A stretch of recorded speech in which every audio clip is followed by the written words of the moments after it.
Tek. Naitakas na ni na Ramon at Tanggol si Don Julio. Nalintikan na. Hindi mas dapat pala tayo maganda ngayon, lalo't magkakasama sila. Delikado to, Angkong. Siguradong hindi lang mga gerero ang pinagandaan nilang gantihan. Malamang, pati tayo. Relax lang kayo. Huwag kayo kaagad dadagayin sa dibdib. Tandaan ninyo, pinaghahanap pa rin sila ng mga pulis. At sa kasalukuyan, wala silang kayamanan, pera at kapangyarihan. Kaya hindi sila basta-basta makakagalaw para gantihan tayo. Habang nakasandal tayo sa mga gerero, walang masamang mangyayari sa atin. Angkong, sunod-sunod ang mga palpak natin kila Vice. Nag-aalala lang kami. Baka mamaya, ilalaglag na tayo ng mga yan na di natin alam. Kaya nga, walang paramdam itong mga nakaraang araw. Baka bingo na tayo doon. Sumugod na lang dito tapos ipaligpit tayo. May kasunduan tayo sa mga gerero. Siguro busy lang sa City Hall. Kaya hindi nakakatawag. Baka lang.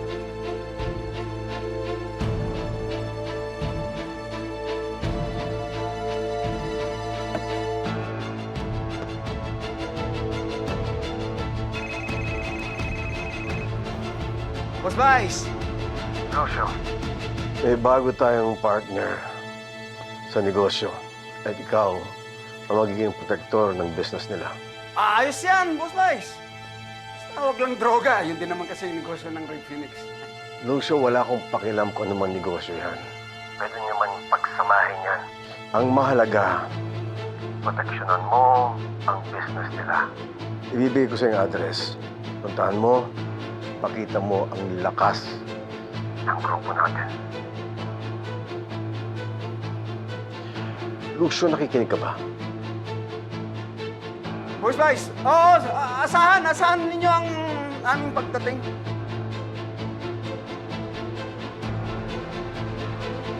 No, bagong utos si Boss Vice. Ano yun, Angkong? Ay bagong kasosyo na ipakilala sa atin at tayo raw maging protektor ng negosyong ito. Eh, ano ba negosyo nila, Angkong? Hindi binanggit. Pero pakiramdam ko, droga din. Hintek na Roberto yan. Bagong kasosyo na, tapos kapareho pa ng negosyo natin, tapos tayo pang gagawing security guard. Ibig sabihin ba nun magiging sunod-sunuran na tayo sa kumag na yan? Oo, Kidat. Sa ngayon, susundin natin ang gusto nila. Hindi pa tayo pwedeng makakaaklas sa mga gerero at baka itumba nila tayo. Pakiramdaman natin. Sa ngayon, sundin natin ang mga utos nila at tingnan natin kung ano ang magiging dulo nito.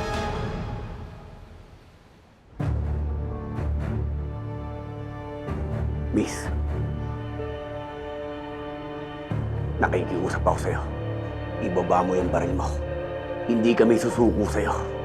Hindi kami papayag na hulihin mo at makulong. Hindi kayo susuko. Magkakamatayan tayo dito. Wala akong pakialam kahit magkamatayan tayo. Ibaba ang baril mo! Nagkakamali ka. Tandaan mo, mag-isa ka lang. Marami kami.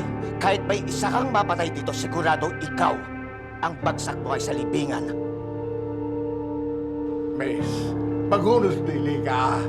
Hindi mo alam yung ginagawa mo. Hindi mo ba alam? Puro mamamatay tao yung karap mo.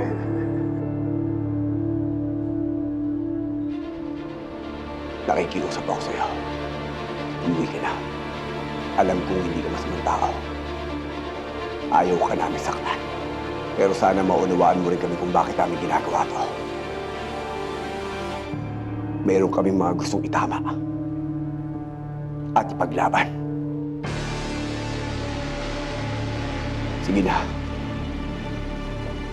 Umuwi ka na. Nakikiusap na ako sa'yo. Babalik ako dito. At huhulihin ko kayo.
Ba, mukhang mauuhaw ako dito ah. Ano to? May sumasayaw dito? Ano pala rito eh, oh. Siguro magaganda dito mga girls.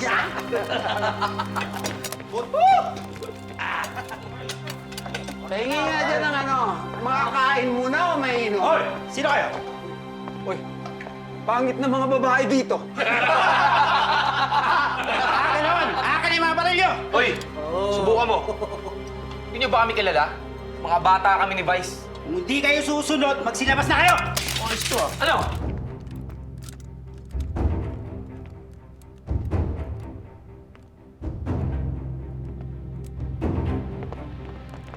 Babanin niyo mga baril niyo. Oy, Vice!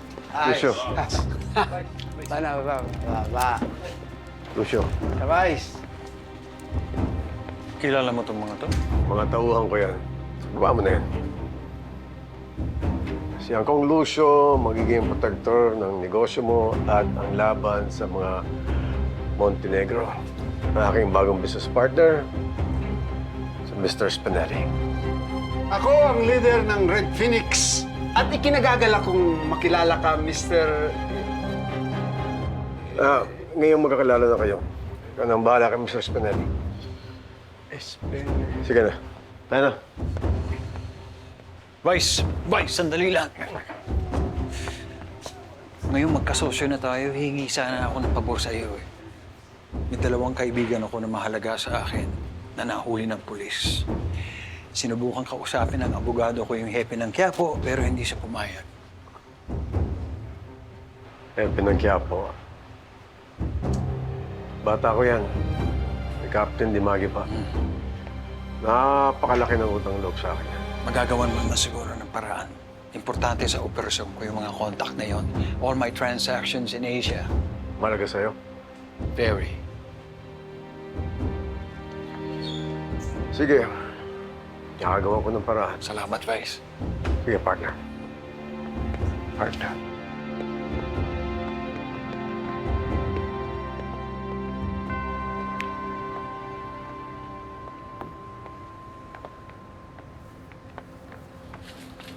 Par, si Mang Rigor.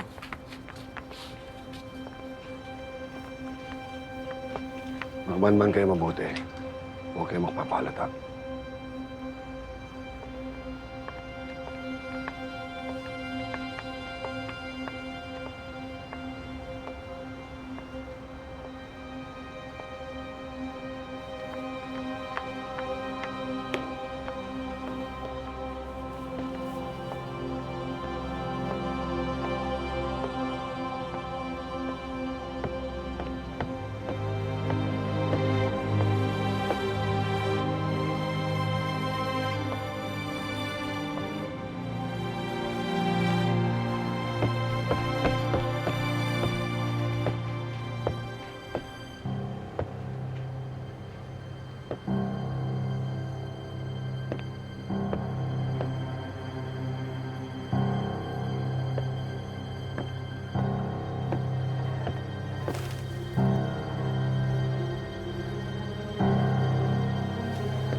Lagyan dalawa.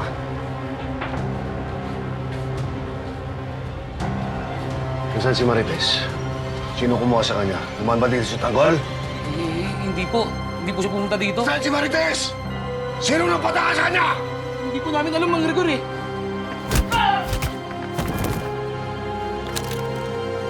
Huwag po, Mang Rigor! Parang awa niyo na po! Magsasalita na po ako! Kaya po nilagay yung nagpatakas kay Aling Tess! Huwag po! Nervous ako doon ah. Akala ko talaga nasundan na tayo ng mga polis. Tagol, mukhang kailangan na natin umalis dito. Tagalid tayo dito. Talaga, umalis tayo. Ngayon din. Baka may kasunod na pulis yan. Papa, hindi ho. Kilala ko siya. Hindi niya tayo hulihin. Anong hindi hulihin? Sumugod na dito para hulihin tayo? O, Tanggol, tagilid tayo dyan. Kailangan nating umalis dito. Teng, maniwala kayo sa akin. Hindi niya tayo hulihin. Mabait siyang tao. ganun, paniwala na natin si Tanggol. Siya nakakaalam yan.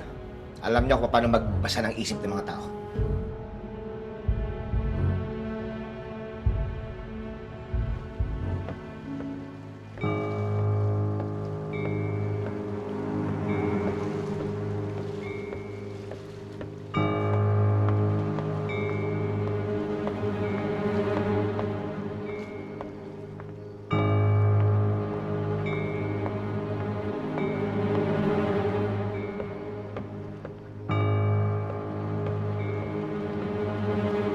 Tanggol, sa labas muna kami para handa tayo kung sakaling dumating yung mga pulis.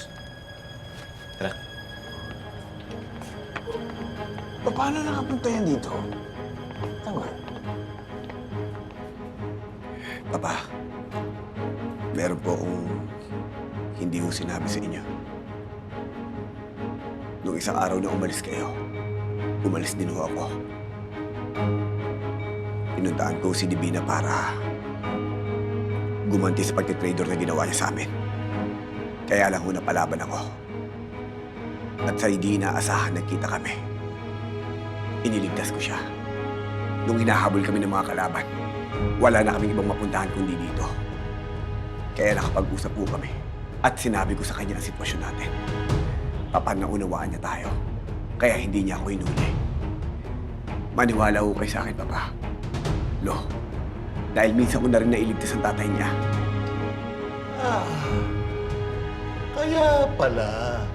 Kaya pala sinabi mo hindi ka niya kayang hulihin dahil may utang na loob siya sa'yo.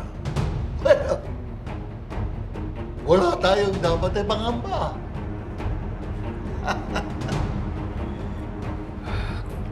Lo, Papa, pwede mo ba akong magpaalam sa inyo? Nasusundan ko lang ho siya. Gusto ko sana humingi ng paumanhin sa kanya sa nangyari ngayon. Ingit ka lang. Sige ho.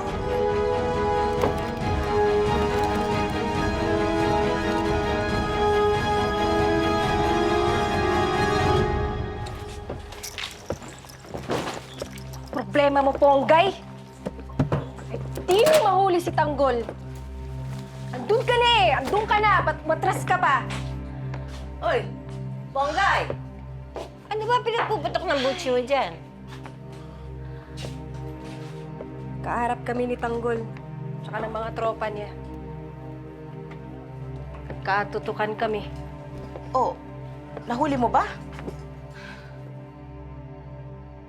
Hindi mo pa nahuli? Pulis ka? Hindi mo na nga nahuli yung suspect doon sa nangyari sa kapatid mo. Hindi mo pa nahuli si Tanggol. Eh, nagpulis ka pa kung maduduwag ka lang din. Linda. Hoy! Hindi duwagang apo ko, ha? Nay. Dimples! Sabayan mo na si Ponggay kumain at aalis na ako. Halika na, Mauro. Sige. Sige. Susunod Bilisan ako. mo, ha? Sige. Nak, ano ba nangyari? Ba't di mo nahuli si Tanggol? Hindi ko alam, Tay. Hindi ko alam. Baka pambayad utang dahil iniligtas ka. Siguro ganun na nga po. Hindi na mauulit yun. Hindi ko na siya pagbibigyan ulit. Nak, pinapaalalahanan lang kita, ha? Hindi komot pulis ka, lagi kang tama. Hindi ganun kasimple yung buhay. Minsan, kailangan mo nang lubusang makilala yung tao bago mo husgahan.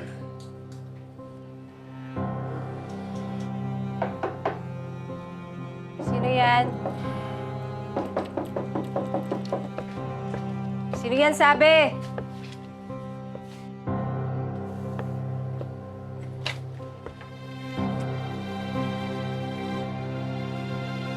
Tanggol?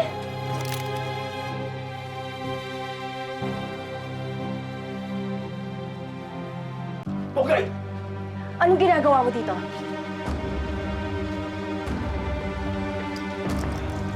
Ano?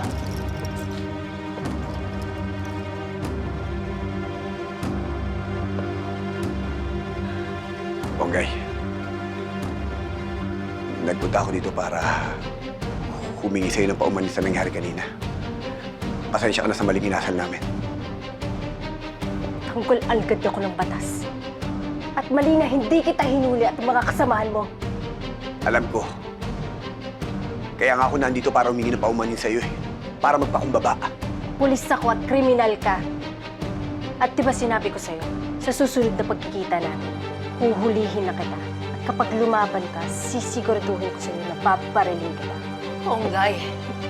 Ponggay, nagpunta siya rito. Nakikiusap. Nagpapakumbaba. Ano ka ba? Nak, niligtas niya ang buhay ko. Sa tingin ko, hindi masamang tao si Tanggol. Hindi mo siya kalaban. Hindi kalaban. Malinaw na pulis ako at kriminal to. Bahala ka. Kung kriminal ang tingin mo sa amin. Basta ako nagpunta ako dito para magpakumbaba sa'yo. Pero kung gusto mo akong ituring na kalaban, sa susunod na magkita tayo, yan din na rin ang tuturing ko sa'yo.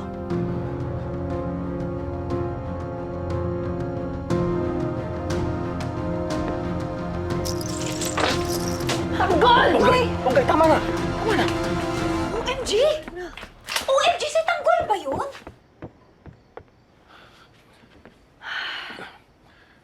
Ponggay, nak. Hindi naman tama yung ginawa mo kay Tanggol. Sa true, alam mo, bet na bet ko pa naman si Tanggol. Bakit mo pinaalis agad? Ano ba kayo? Ganun yung tamang pagtrato sa mga kriminal na katulad niya. Kriminal? Eh, ilan ko nakita ng kriminal na humingi ng tawad, dagdag pakumbaba. Mukha naman bait yung tao ah. Hindi katulad nung sinama mo dito, yung tiniente. Oh, saksakan ng yabang. Kawawa naman yung tao, habulin mo. Kaya nga, kulang Ponggay. Tapos invite mo siya para makapag-dinner kami, ha? Please! Nak, uulitin ko sa'yo ha, hindi mo kalaban si Tanggol. Dahil katulad niya, na biktima rin ako ng mga gerero. Ano? Hindi ko alam yan ha. Hindi ko nasabi sa inyo yung buong kwento. Pero kaya ako napatalsik sa serbisyo dahil kay Mayor Roberto. Paano nangyari yun? Bagman ako ng mga gerero. Nahuli at nagkaipitan. Inutusan ako ni Roberto na mayor pa noon na aminin ko lahat ng bintang para hindi siya madamay. Sinabihan nila ako na pakakawalan na at babayaran pa. Pero hindi nangyari yan. 2 taon akong nakulong. At hindi na ako nakabalik sa serbisyo. May katotohanan nga ang sinasabi ni Tanggol tungkol sa mga gerero. Oo, anak. Malaking posibilidad na dinaya talaga si Tanggol. Dahil ako mismo nakita ko kung anong kalakaran ng mga gerero. Ako din naman eh. May mga napapansin din akong mga anomalya sa presinto. Ponggay, kausapin mo na, humingi ka ng tawad. Habulin ko.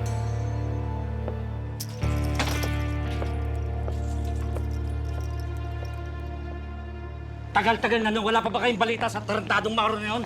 Kung mag-alala, Tarok, malalambat din natin yun. Ano yun?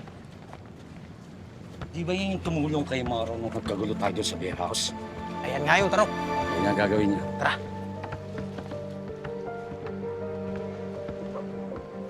Hoy! Naalala mo ba kami?